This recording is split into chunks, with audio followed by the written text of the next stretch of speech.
is going on, everybody? It is your girl Pam with 2200 Taps. It has been we're still recording. God, I've been out of the game for a little bit. I didn't even know I was recording or not. It's been a hot minute because I actually found a full-time job in addition to the podcast.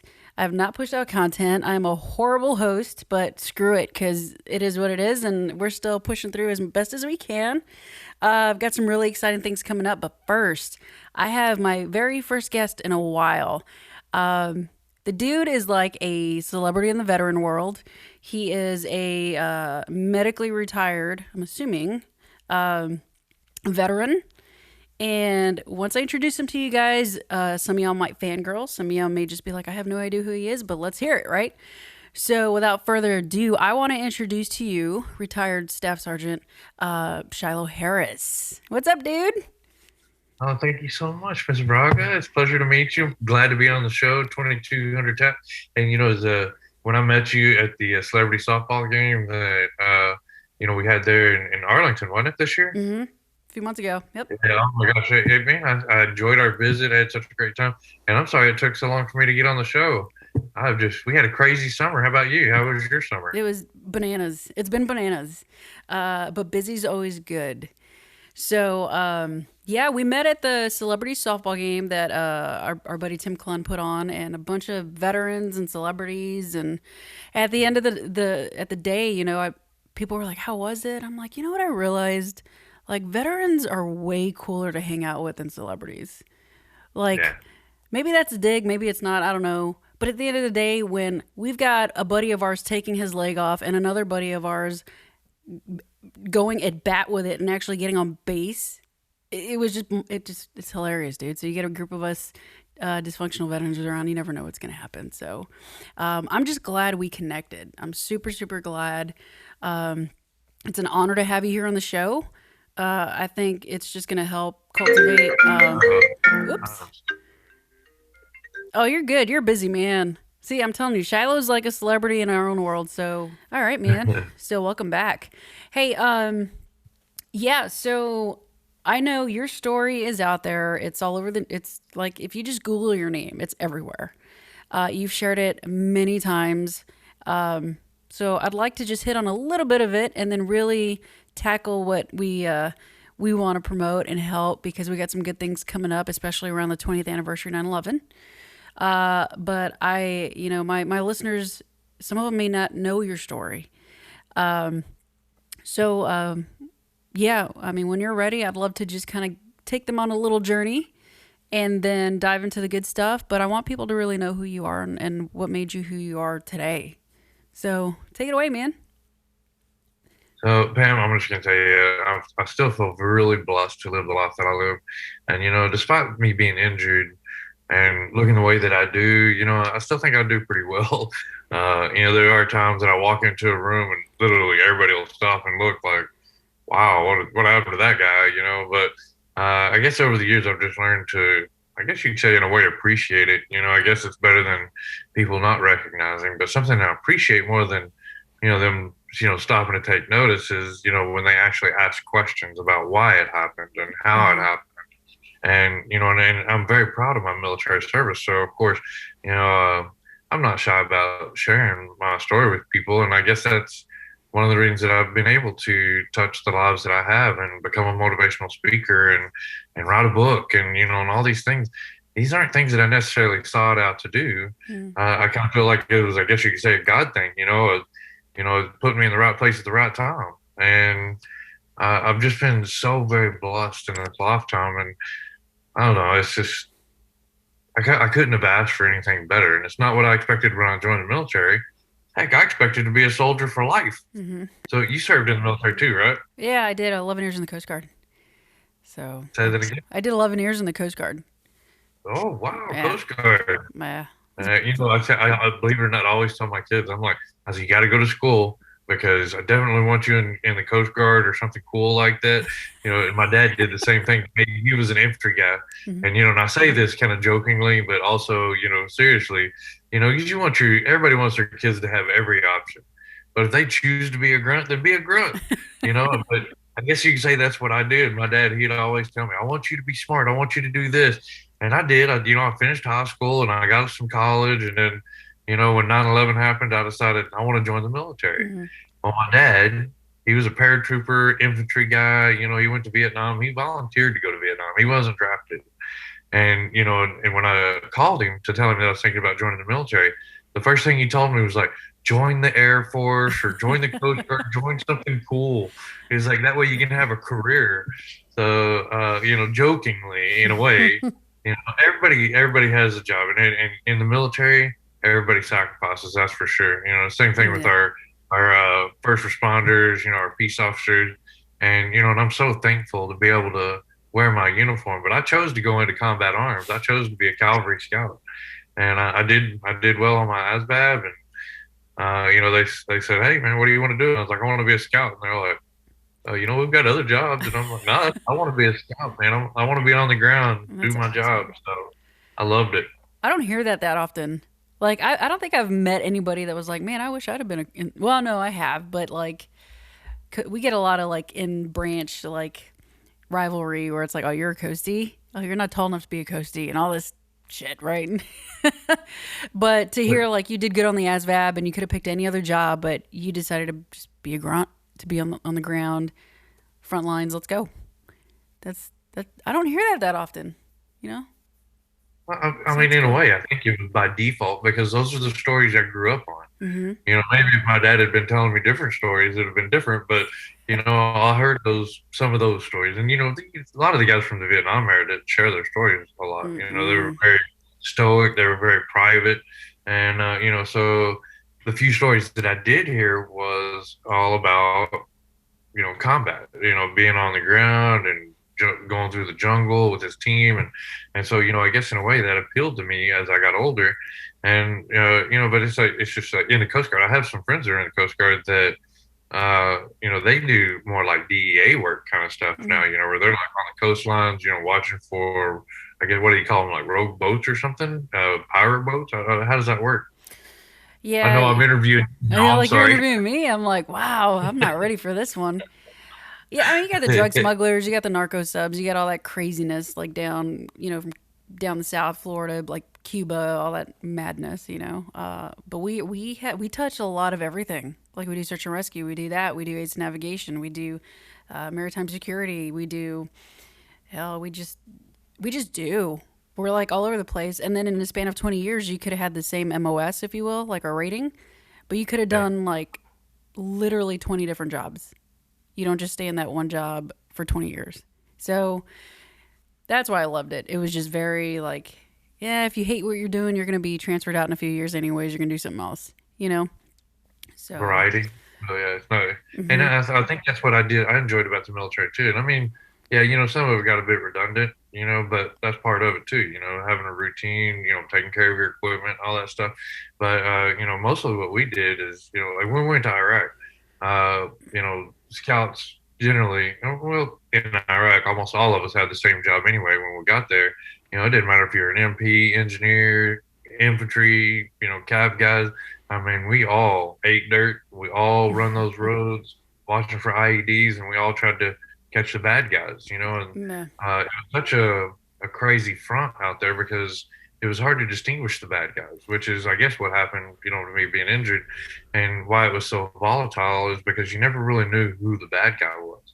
Unless you seen them actually carrying a weapon shooting at you, or you caught them with a shovel beside the road burying a bomb, Hmm. and because they didn't wear a uniform, they didn't have standard issue stuff, like we do in the military, and so it made it a very hard front for us to operate on. But obviously, and I know you know this, and I know a lot of listeners do. Our biggest threat was IEDs, Hmm. or improvised explosive device, which means it could literally be anything. Hmm. And I mean, it would just riddle both Iraq and Afghanistan. And so, that both of my deployments, both of them in Iraq, which was, I think it was OIF 2 and OIF 4, which would have been '04 and '05. And then I had about a year down, and then we went back in '06, and I got injured about halfway at the first part of 2007. And I was just gonna say that because I know your injury, you sustained in '07, and what a lot of people know, like we've been over there what almost 20 years, and what a lot of people if you've been following it, or you've been in it, like that whole pocket, like the early 2000s, was probably the most brutal. Like when you first got there to like 2012 ish. I don't know, but I just remember like that whole pocket of my career. It was just one thing after another, and it was just like this is not. I mean, it's not good anyways, but that was one of the hardest just time frames. In addition to everything that came after. So when you got injured, and it's a pretty good segue, you got injured in a time that was just like, we got another one, we got another casualty. And when I saw the pictures of your Humvee and I heard your story, and I'm just like, how? How are you still here today? And it's just, I always have these like mind blowing, like jaw dropping moments on the show. And when I saw that picture, I wish somebody could have recorded my face. Because how does somebody walk, not let alone survive, but walk out of that the way you did? Yeah. I Yeah, mean, that is well said, and you're right. And there's so many times I question how am I still here? Not just the why, but how. Because they estimated the bomb that we hit that day, which was February 19th, 2007. And I mean, it was just a fairly routine day. Unfortunately, though, we had to travel down a very high risk road because we got a call to investigate an IED. And so, you know what that means. We got to get over there as quickly and as safely as possible so nobody gets hurt. mm, Because those bombs and IEDs, they don't distinguish between civilians and military. We don't want anybody hurt, especially a carload of civilians, driving down the road just trying to go to the market or something.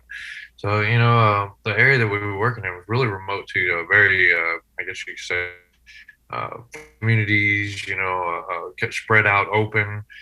But the route was actually called Route Metallica. oh, All of the roads that we had to work in that area were named after heavy metal bands because there were so many IEDs that it just seemed appropriate. jeez. So Route Metallica, I mean, 700 pounds of explosives buried in the road, and how did I survive? How did anybody survive? My driver, he survived as well, and the IED literally went off right behind him. I mean, I could put my hand where the hole was on the in the Humvee. Obviously, and sadly, I lost three guys that were in the back seat. My gunner and my two dismounts. They were killed pretty much as soon as the IED went off. So anyway, that's one of the saddest parts about the story. I spent right at 3 years recovery, and this was 2007 when I got hurt. They Mm-hmm. medevaced me to Longstool, and then from there I went on to Brooke Army Medical Center in San Antonio. And I think that Brooke Army Medical Center stuck. And I know this is kind of a sidebar, but they started naming it San Antonio Military Medical Centers because they were in cooperation with one of the air bases here, Mm-hmm. with Wilford Hall, and they had like kind of the spread out military facilities and different things. And anyway, everybody kept calling it BAMC. They've been calling it BAMC for years, so I think they Bamsey. went back to BAMC. But yeah, I it's always been BAMC to me. So well, I hear it's one of the best burn hospitals in the nation. I know a lot of just combat vets, same story, right? Or just burned. And every time I hear it, somebody else, yeah, I was at BAMC, I was at BAMC, and and I'm starting to learn more about that hospital, especially talking to you guys. So thank you I guys at BAMC for taking care of our guys. That's amazing. So, just to make sure that I give credit where credit is due, I mean, BAMC gets a lot of recognition, but let me tell you, it's the individuals that make it successful. Those nurses and doctors and the ISR, the Institute of Surgical Research, and the treatments and stuff that they experiment with and try there is, I mean, it's pushed the industry forward. It's pushed medical care forward in so many ways. But and I say this because in Landstuhl, they were having a hard time getting me stabilized to get me to fly home. But they sent a burn team from San Antonio to Longstool to get me straight and get me stabilized and prepared for a medevac. It was, and my wife at the time and my mother, they said it was unbelievable how those people came in, and those nurses and doctors came in and they said it was like Moses part of the water. It was like, Mhm. they came in and everybody else was watching how they operated so they could try to mimic it in case, there were other severe injuries come through there. But they said they had me stabilized in 24 hours and on a flight and headed back home. And, but yeah, I mean, I had to have a fasciotomy on this arm. I almost lost my arm. They got me stabilized there. I ended up becoming septic. Mm. Um, I had renal failure twice. I had double pneumonia. I mean, you name it. My mom said, "You don't do anything half-assed." She was like, "Everything that could have happened happened to you," and she said, "You're just so blessed to be the way that you are now." She said it could have gone in so many different ways, and so that's why I continue to say I'm so blessed and I'm so lucky that I'm here and Mhm. how I'm here. Yeah. So Yeah, and you look fantastic, by the way. Your hair looks great. I know you said you needed to comb it before we jumped on. I about like spit my coffee out. I told you. But I love your personality. I love your drive. I love you just putting yourself out there and sharing your story because that's a big part of this podcast. Somebody needs to hear it because they need to know they're not alone. And every guest, they just blow my mind. It just keeps just jaw dropping every single time, and I freaking love it. Um, so yeah, we I don't really want to get in the weeds anymore of like the really like traumatic, like what happened, how did it feel kind of thing. Um, but if you guys want to find out his story, literally just go on YouTube, type in Shilo Harris. It's like you've been interviewed by so many people. It's out there. Um, and I love your I wrote a story. book too. Hmm. I wrote a book. It came out in 2014. It's called Still Will. And anyway, actually, I meant to send you a copy before we had the interview, so I apologize I didn't get you a copy of the book. Oh yeah, that'd be Make sure cool. you send me your address, and I'll ship you one. But yeah, if anybody wants to buy a book, that's watching the show, go to shiloharris.com. I have books on there. I think it's out of print right now because it's like I said, it came out in 2014. Hmm. But again, you know, uh, when the writer and I first started working on the book, she asked me, she said, "What's your goal with this book?" And I said, first of all, I said, I didn't even know I really wanted a book until I met you. And she kept pushing for me to, tell my story and share it in a book. And I said, I don't know, that just seems like a lot to put out there, and it'd be very intimate. Hmm. Books are very intimate, because you're getting all these details. And Yeah. I didn't know if I wanted to share it that way. Sharing it on stage is one thing, my personality, and I can share what I want. But a book goes in depth, and so eventually she convinced me to do it. But she said, "What's your goal with this book?" And I said, Robin, I said, if I could save one life with this book, then it's worth the journey. And I know that we've done that. We sold, quite a few copies. I've given away numerous copies, and I don't want to throw any numbers out there, but we've been very blessed. It wasn't a bestseller, but hey, you know what? I know that we saved a lot of lives and we changed a lot of lives. And I see people today contacted me saying, "Man, your book changed my life," and I'm so happy to hear that. Well, I just went on audible.com. It's on Audible. So people can see hear an Audible version, I guess. Still will, Okay. still STEEL will, WILL. That's the name of the book, right? Yeah, STEEL. Yeah, Still will. very good. Yeah, it looks like it's on Yeah. Audible, but I have to do more digging. But either way, so you have a book, and I'm guessing that's where all the details come out. All the stuff comes out. Oh yes, I'm gonna give you my address when we get off. I would absolutely love a copy. I think it'd be great. Um, So how did I mean? I was talking to Tia Kyle a few months back, and they wrote multiple books. Chris Kyle, this, that, and the other, and the book and it's the same thing. It was like I don't have time to do this, and the publisher writer was like, just tell me what you want, and I'll make it happen. So the fact that they have books, you have books, I think these stories are important, and the people that do these for us to help us create this content is even better. So Yeah. it's definitely going to help people, man. And it doesn't have to be a New York bestseller because we know, like, if it's helping people, it's already a bestseller, you know? Oh yeah. Totally. Absolutely. But I mean, honestly though, I mean, I still say we were very blessed, and I was actually talking to somebody, and they said, your book did really well, and and it's like I said, it really wasn't about the numbers for me, it's like as long as I saved a lot. And and it's like we still have people calling for the books today, which is fine. But I don't know about. I think the publisher, they got to a point. Obviously, they've got to stay in business. They got to keep their market fresh. But 2014, it is what it is. But I've done a movie also for the last couple of years, and we actually had it funded. We were going to start shooting, and that was the year that COVID happened. What was it, early 2019, 2018, whenever that was. 2019, 20, yeah. Yeah, yeah. So we were actually supposed to shoot that summer, and I remember I took a bit of a sabbatical, because we was on the road so much. I was doing 9 to 15 presentations a month, Oh, and I wow. kind of hit the wall where I was just like, oh my gosh, I'm tired, Hmm. and I felt like I was missing out time with my family. We'd been working on this, working on that. We had all these different projects going on, and I was like, you know what, I got to take a break. And so took some time off. I actually announced that I was going to retire, because my kids needed me, and I wanted to be home. And my wife kept telling me, she's like, "You've given plenty," and I was like, "Yeah." I said, but I know this is a calling. I know God wants me out there to tell my story and keep changing people's lives and help people in whatever way I can. And anyway, so she said, "Well, let's take some time off." Well, we did, and then I was like, okay, I'm ready to get back to work. It feels good. It feels right. The kids were behind me. We had our time. We had some great memories, and they said just don't work as much because we want to see you too.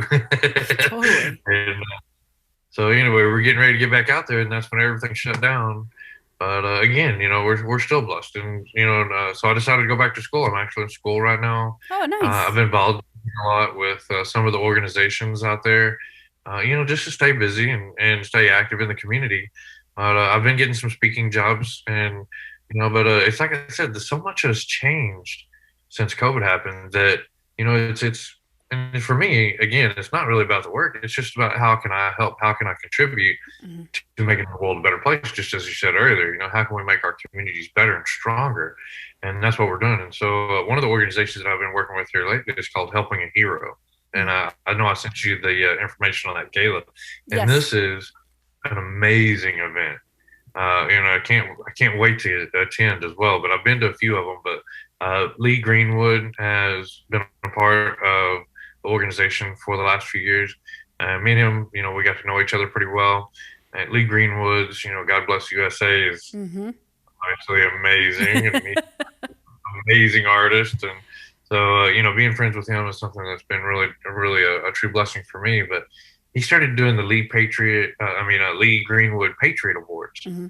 And these ceremonies, what they do is they, just pick individuals all over the country that have done truly dynamic things to build patriotism, to encourage, patriotic growth and uh, positive changes in our community and our country. Hmm. And so, we have a really beautiful, elegant gala, and Lee Greenwood presents these awards to the people that are selected and nominated. Well, this year or this coming event that's going to be on September 13th, we have Chuck and I think it's Gina I Norris. I believe it's think his it's Chuck. wife. Yeah. Yeah, Chuck and Gina Norris. And oh my gosh, obviously everybody knows Chuck Norris. And then we have Mr. and Mrs. Rick Perry is going to be there. We have Jack Brewer, NFL superstar. He's played for multiple teams, I think, including the New York Giants. He was But I think Giants. he's from right there in Grapevine, isn't he? He's from Grapevine, went to Grapevine High School. Yeah, that's what I was reading up And on him. And you're right, Gina Norris. Forgive us, you've got two veterans that are trying to remember these names, and we've all been hit in the head. So we have to triple check our work if we're going to promote this.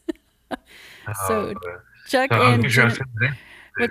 Yeah, so Chuck and Gina Norris, Rick Perry and his wife, Lee Greenwood himself, Jack Brewer, and you forgot one person. Yeah. So You. I You met forgot Jack. you.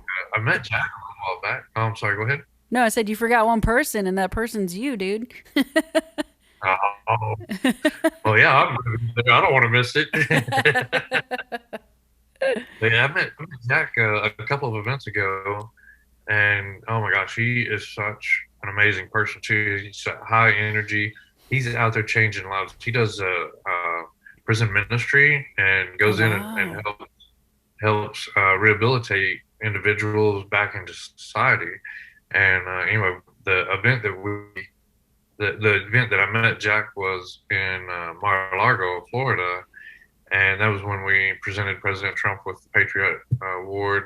And anyway, Jack received his award there, and he actually had somebody in the audience that was one of his, projects, from that was fresh out of prison, and he was talking about how Jack changed his life, and I mean, hearing his story was absolutely amazing. Also, I mean, it was just that was another amazing event. Jack's such a great guy. But I'm actually hoping that one of these days I'll be able to go to one of the prisons with him and, do a little bit of that ministry work with him and rehabilitation stuff. I think it'd be really powerful. But I live a very blessed life, man. I've been so blessed to meet all these wonderful people, be a part of the Helping Hero team. This event is going to highlight not just the 9/11 memorial, but recently we had what they call, we released a statement about a 100 home challenge, meaning that over the next few years, we're going to build 100 homes for severely injured service members that need adaptive homes. I was a home recipient at one point, because I have burn inhalation, and as I have health issues, where I have good days and bad days, where I have physical activities and stuff. But for the most part, I do pretty well. But the biggest thing was the burn inhalation and maintaining my temperature. My house that I had before, my makeover house, Mhm. I oh my gosh, I used to have to go sit in the truck to cool down because my AC didn't get the house cool Oh enough, and no. it was bad.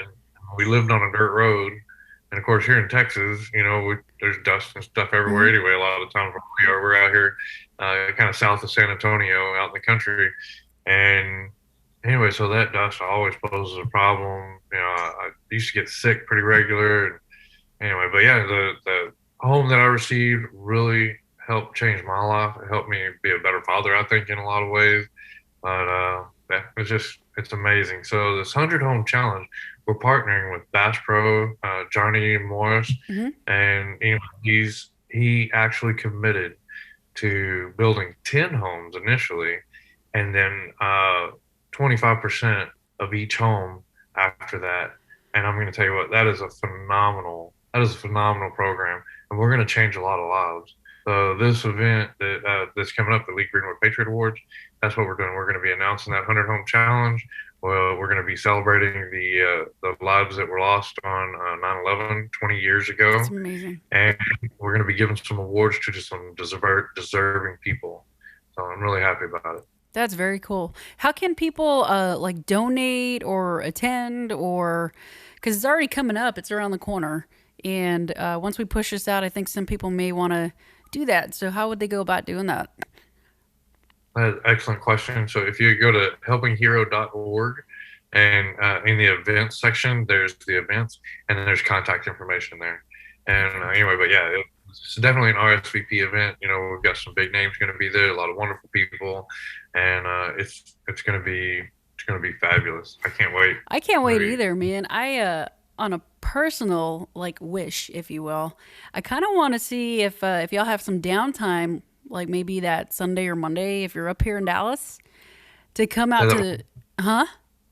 Say that one more time. If you guys have some, I don't know when y'all are coming up to Dallas, but if y'all have some downtime, I'd love for y'all to come to our school where I work, where some pretty big names have recorded with the history of the school, and shows at the studio. If Lee Greenwood, hey, if you're out there, dude, if you want to come see where Steve Ray Vaughan got some, it's Media Tech Institute used to be the Dallas Sound Lab, and that's where Steve Ray Vaughan, Pantera, and those guys recorded at. Well, I worked there. definitely. Yeah, Send me the information on that, and we'll see what we can do to make that I happen. think that'd be I know I fun. can do that for sure. I can't speak for Lee and them because I don't know when they're flying in, but Dude, we'll talk after the podcast. I'd love to, dude. I'd love to just show you around. It's incredible. It's the same owner, different building, but all the platinum records and everything are still there, from Stevie and Pantera and all those guys. So we will chat about that afterwards. But yeah, I'm gonna rein it absolutely. back in here. Dude. So September 13th. Can you believe it's already gonna be 20 years since all that madness? Can you Yeah, believe it's 20 years. Can you believe that? no, I joined right after 9/11. I think dude, the March following. And so yeah, it's like that's 20 years. 20. 20. And I got sent to New York City for the third anniversary of 9/11 to do 24-hour patrols for like 2 3 months with Station New York. And I won't even get into the intel and stuff that we had there, but it became more personal to me. And it was the third anniversary. And it's just blows my mind how far that city has come since everything happened. You know, rebuilding and overcoming that stuff. It was insane. But Yeah. a worthy cause nonetheless. Ground Zero. Did you see Ground Zero I did. before they did the rebuilding? I did. 3 years after, a lot of the debris was pretty much cleared out, but it was a big gaping hole, and then that famous like cross from the beams that just stayed, like that was still there. It was incredible. I have pictures from my old like Kodak camera, but speechless. You can't Yeah. even imagine. I meet people that worked at Port Authority, every now and then at different events, and and even for that matter, I've met some people from Manhattan. I've been very fortunate that I've been to Manhattan multiple times, and I almost feel like I've got to see these stages of the recovery, and then of course the new facilities and stuff. And, powerful. So anybody that hadn't seen it, I highly recommend that you go and see it. Oh my gosh, it's amazing. Yeah, yeah. We went last year to New York City to go check out the museum, and we couldn't get in because the line was super long. Um, but to see the Freedom Tower standing, that was totally worth it.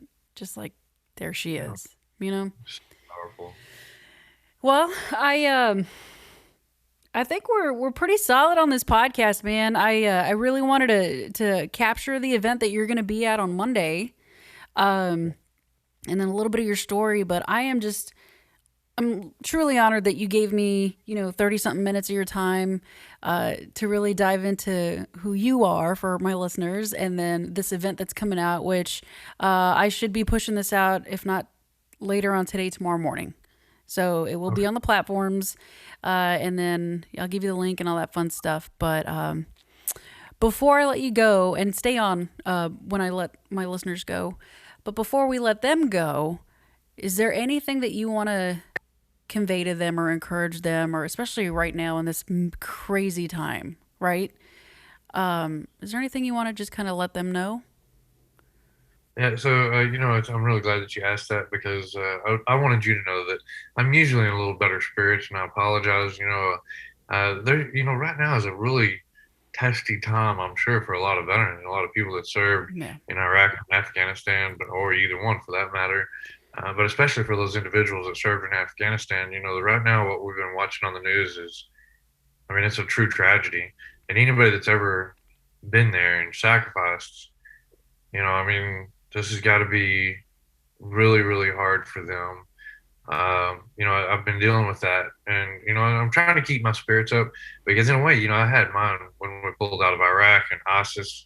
All the ISIS stuff happened. Mm. And I mean, that was so horrible. It seemed like it's different circumstances though, because Iraq wanted us out. They said they were ready to, take over. They wanted us out, and that was fine. And it could it have happened better? Maybe we don't know. Hindsight's always 2020.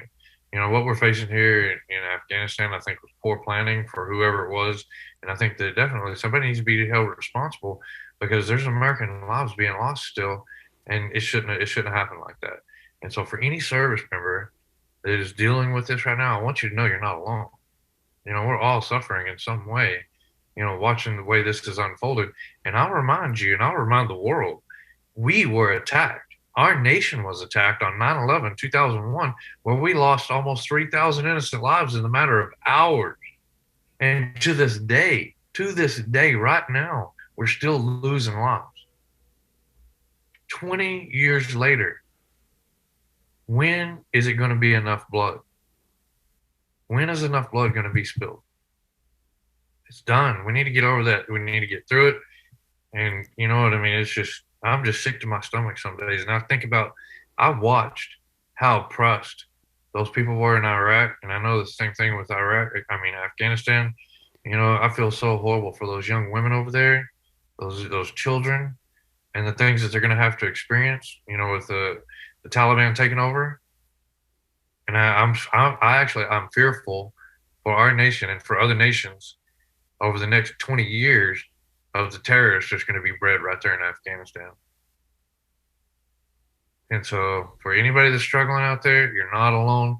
But I'll tell you what, this isn't the end. This is the beginning of something. This is the beginning of something. Stand strong, stand fast. You're a warrior.